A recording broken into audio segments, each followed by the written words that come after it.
What in the world is sarcoidosis? Well, you may not have heard of this fairly uncommon autoimmune disease, but it can happen to anyone. Dr. Frida Lewis Hall, the Chief Medical Officer of Pfizer, is back. We're going to discuss this seemingly mysterious illness. Thanks for joining us. Always a pleasure, always a pleasure. You know, our healthy immune systems learn to protect us from disease and infection. That's a great thing.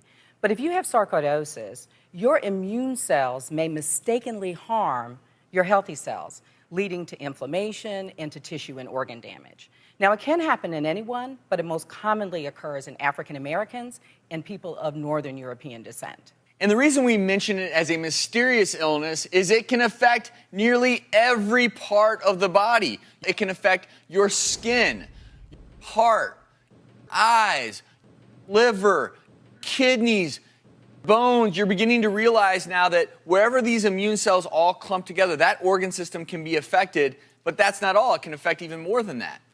It can even affect your brain and your nervous system, but the most common area that's affected above all else is the lung and the lymph nodes, in particular the lymph nodes that are in the chest. Now, Alan is a pharmacist who was stunned when he received a sarcoidosis diagnosis.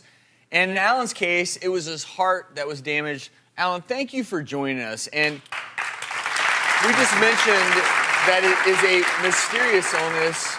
When were you diagnosed? I was diagnosed about a year and a half ago. And how did you have any idea something was going on? Well, I'm a fairly active guy. I'm a cyclist.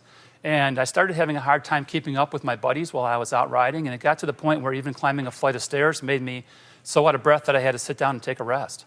So I ended up going to the doctor. The symptoms mimic many other illnesses. We don't quite know the cause. So how did you finally find out that you had sarcoidosis? Well, after a lot of the normal heart tests came back negative, I went to a pulmonologist, a lung doctor, and they did a CAT scan and found out that I had these enlarged lymph nodes in my chest, and so they did a biopsy. It was during that biopsy that I actually went into heart block and found out that I needed a pacemaker. The symptoms are sometimes also very hard to discover.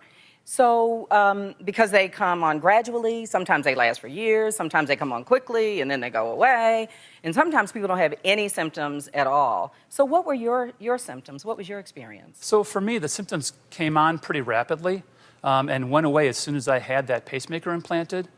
And you know, the best part is I feel really great today, and I now have a medical team where, even my cardiologist has said to me, I never see people this early in the disease progression. Usually they need a transplant by the time they come to me, so good for you for getting it taken care of early. And by getting it taken care of early, you're able to take steps to improve your quality of life. Now, those with sarcoidosis, they should be monitored regularly by a team, and that team can help decide how often to perform certain tests that can monitor the disease. This can include everything from breathing tests, blood tests, such as liver and renal function labs, chest x-rays, and of course exams of the organs we mentioned, eyes, skin, and any other organ that might be involved. Now, it's so important for people who have sarcoidosis, you heard all those symptoms, and many doctors may be involved, to have a good system to keep track of all of your medical information. And of course, if you want more information on sarcoidosis, you can go to GetHealthy, StayHealthy.com. And Alan, I want to thank you personally for sharing your story with us. We really appreciate it. We wish you the best of luck with your health. And of course, you can always visit thedoctorstv.com for more information. We'll be right back.